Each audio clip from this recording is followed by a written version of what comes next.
वेत्ते येथील एका दगडखाणीवर उत्खननाचे मोजमाप सुरू असताना सामाजिक कार्यकर्त्यांना मारहाण केल्याप्रकरणी सावंतवाडी पोलिसांनी तिघांविरुद्ध गुन्हा दाखल केलाय। या प्रकरणी पोलिसांनी एक डंपर आणि एक मोटरसायकल जप्त केली असून आणखीन एक डंपर जप्त करण्याची प्रक्रिया सुरू असल्याचं पोलीस निरीक्षक अमोल चव्हाण यांनी सांगितलंय। बाबूराव नामदेव तेंडुलकर, सुभाष प्रभाकर राणे आणि प्रभाकर राणे अशी गुन्हा दाखल झालेल्यांची नावे आहेत। वेत्ते खाणीवर उत्खनन होत असल्याची तक्रार करण्यात आली होती। त्या अनुषंगाने नागपूर येथील ETS विभागाचे शासकीय अधिकारी मोजमाप करण्यासाठी आले होते। यावेळी तक्रारदार साईप्रसाद कल्याणकर आणि महेश सावंत तिथे उपस्थित होते।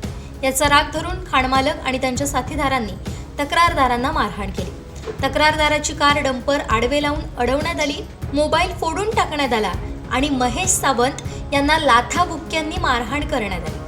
तसेच यापुढे तक्रार करणार नाही असं बळजबरीनं बॉन्ड पेपरवर लिहून घेतल्याचंही तक्रारीत म्हटलंय।